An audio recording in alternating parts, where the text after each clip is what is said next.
एक वैल्यू यहाँ पे ऐसी आएगी जहाँ पे ग्रेटर लिखा हुआ, वो कौन सी एलिमेंट होगा? सर जो उनकी true- ये वाला एलिमेंट होगा जो पांचवा एलिमेंट है। मतलब ये एलिमेंट जो है that will be replaced by greater. क्यों? क्योंकि ना तो ये इसमें सेटिस्फाइड हो रहा है और ना ही इसमें सेटिस्फाइड हो रहा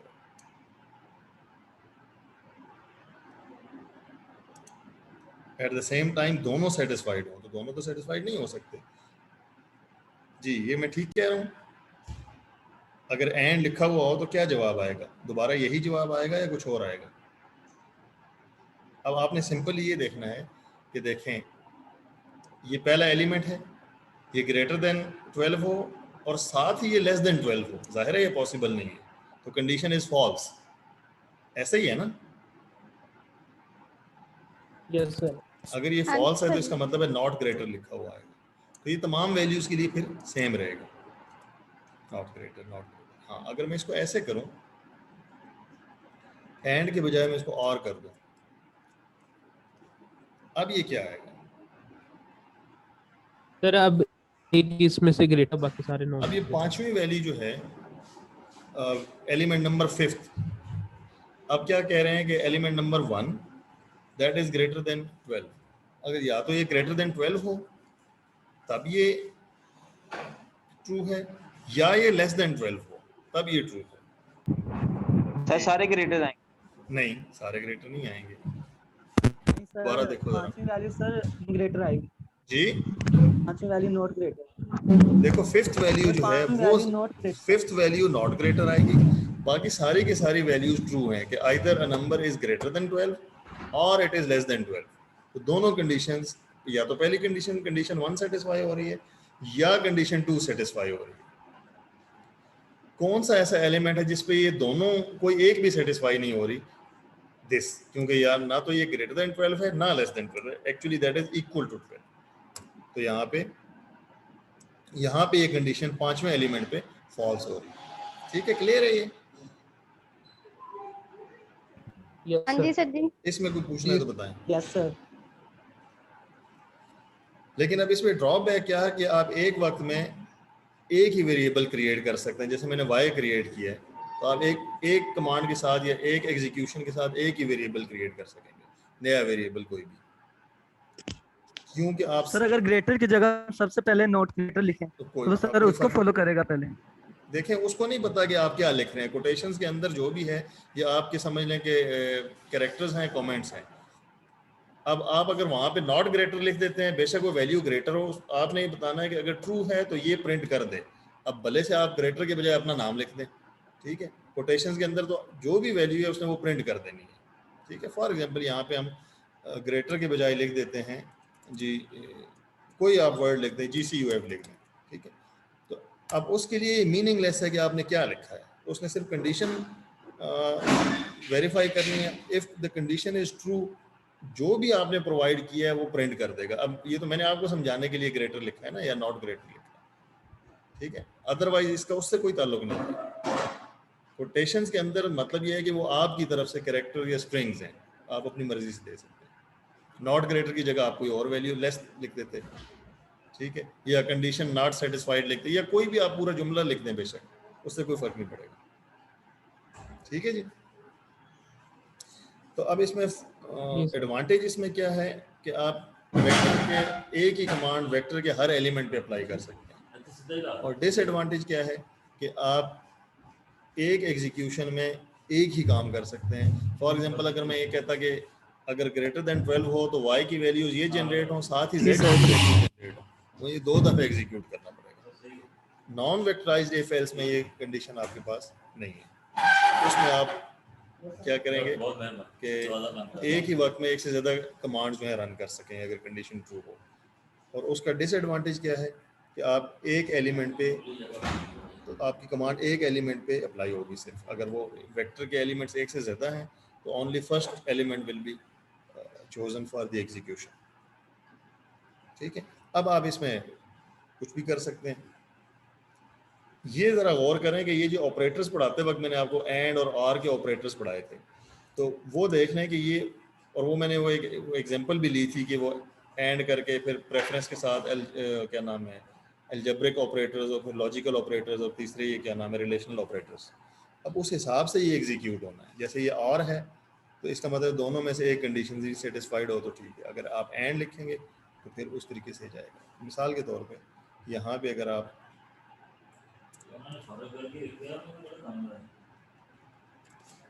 आर के बाद आखिर में क्या करें कि आप एंड लिख दें x इज इक्वल टू 12। अब बताएं जी ये कैसे एग्जीक्यूट होगा, क्या इसके जवाब आएगा?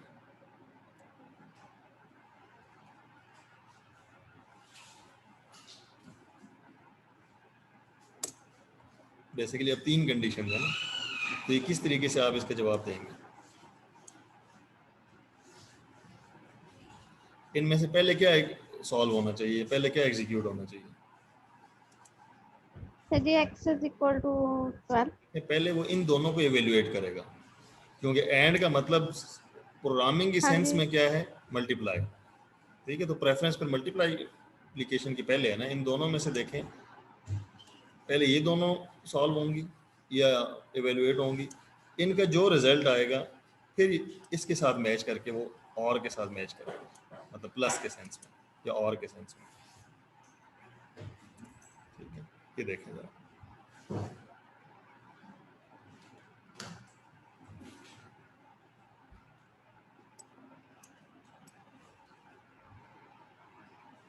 जी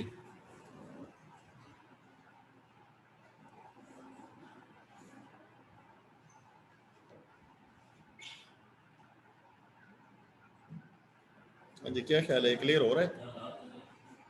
हाँ जी सर जी हो गया है। अब देखें पहला आपके पास वैल्यू क्या थी, तीसरी चौथी पांचवी छठी वैल्यू, छठी वैल्यू से ग्रेटर स्टार्ट हो रहा है। ठीक है, और जो पांचवी वैल्यू उसको भी उसने नॉट ग्रेटर कहा है। क्यों? क्योंकि पहले इन दोनों को इवेल्युएट करा, एट द सेम टाइम दोनों ट्रू नहीं है। ठीक है, तो इट मीन्स कि वो फॉल्स वाले उसमें जाएंगे। जब ये सॉल्व हो गया तो फिर यहाँ पे सॉल्व होने के बाद आगे ये और के सेंस में चला गया। तो और के सेंस में चला गया तो तमाम वैल्यूज ग्रेटर देन दैट। ठीक है,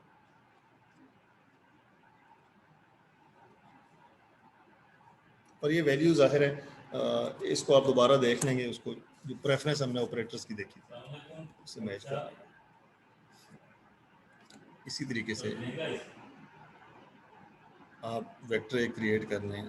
फॉर एग्जांपल ये एक्स वेक्टर है आपके पास, तो आप कहें कि जी if else x divided by 2 is equal to 0। अब ये बेसिकली क्या है, आप रिमाइंडर ले रहे हैं या क्या ले रहे हैं, या क्वोशंट ले रहे हैं? अब मुझे याद नहीं है ये आपने बताना है।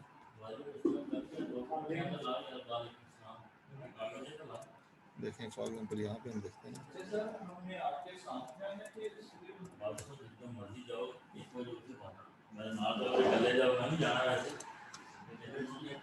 जी, बताएं। क्वेश्चन कर सकते हैं। क्वोशंट है ना, तो अगर हम इसको हटा दें दैट विल बी रिमाइंडर। ठीक है, अच्छा अब ज़रा देखें if else x divided by 2 is equal to 0, तो हम प्रिंट क्या कर सकते हैं, द नंबर इज इवन। ठीक है, तो इसका रिमाइंडर 0 होगा तभी ये नंबर इवन होगा ना। And if the condition is false तब आप लिखेंगे द नंबर इज ऑड। अच्छा, अब इसके शुरू में असाइनिंग स्टेटमेंट नहीं दी मैंने। इसका क्या मतलब है कि without assigning statement that will be printed only. अब आप इसको सेव नहीं करें। अब देखिए 8 the number is even, 9 the number is odd, 12 अब ये जो सेंस है ना, ये देखें ना आपने यहाँ पे इवन और ऑड बताने के लिए ये सेंस यूज की है, ये अब आपने खुद यूज करनी है। ठीक है, ये आपकी प्रोग्रामिंग लॉजिक है, जिसको मैं उस दिन कह रहा था ना प्रोग्रामिंग सेंस डेवलप होगी, वो इसी तरीके से डेवलप होगी। इसको आप ज़रा मुख्तलिफ अंदाज से भी कर सकते थे। डिवाइड करें और अगर रिमाइंडर 1 हो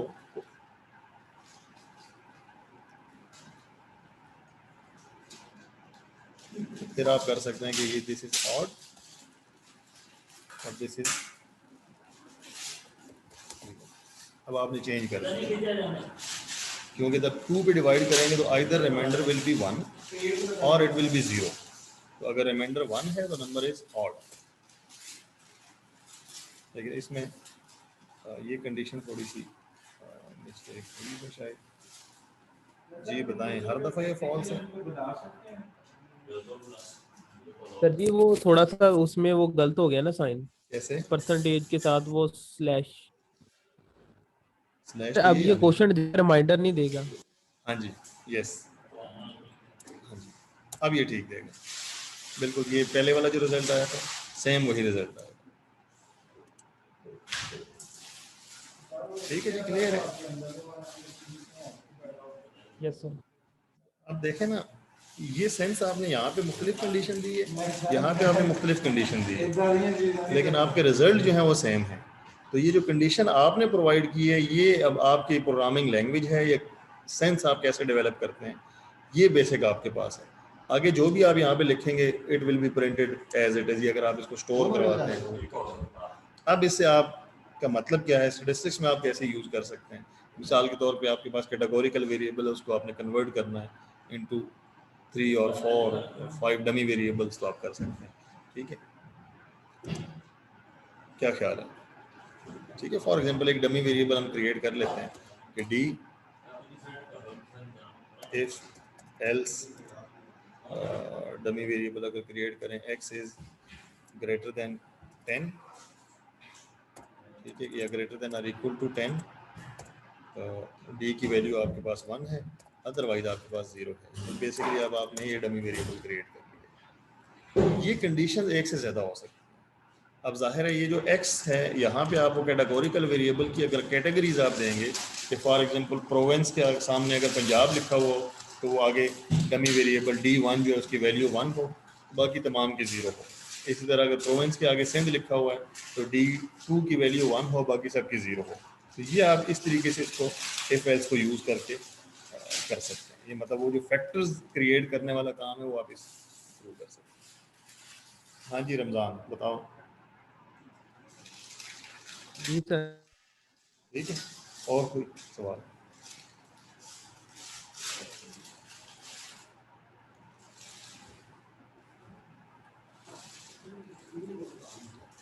नो सर जी। अच्छा, दूसरा आप ये बताएं कि हॉस्टलाइज कितने लोग हैं आपको?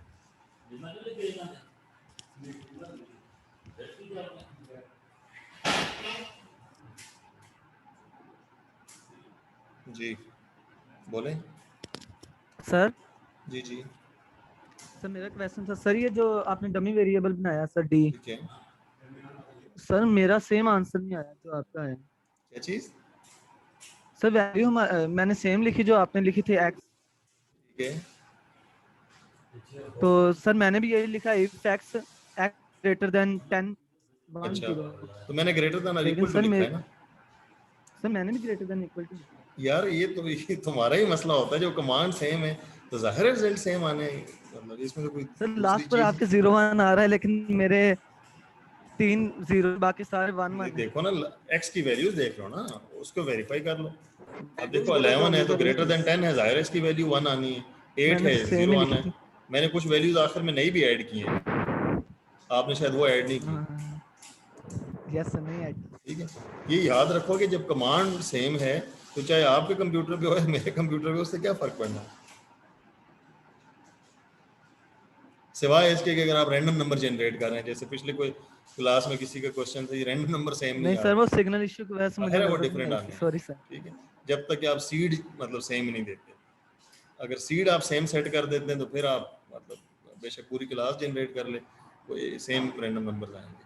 वो बिल्कुल ऐसी है कि जैसे आप रैंडम नंबर टेबल में एक सेलेक्ट कर लें सारे कि हमने इस रो और इस कॉलम से स्टार्ट लेना है, तो उसमें जाहिर है जब सारे स्टार्टिंग वैल्यू सेम लेंगे तो आगे भी सेम आएंगे, दूसरा इशू ही नहीं। जी और कोई क्वेश्चन? कल को यूनी आ रहे हैं सर आप? जी तो कल को यूनी ओपन है फिर? अच्छा, मैं इसलिए पूछ रहा था ना कि आप लोग हॉस्टलाइज कितने हैं, कोई हैं हॉस्टलाइज? सर सीरियस तो हॉस्टलाइज ही है। नहीं है? हाँ सर।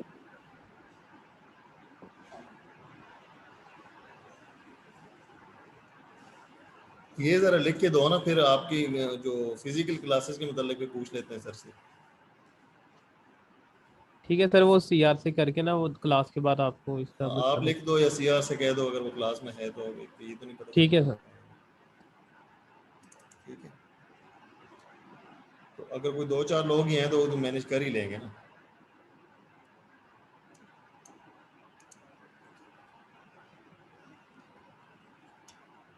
ठीक है,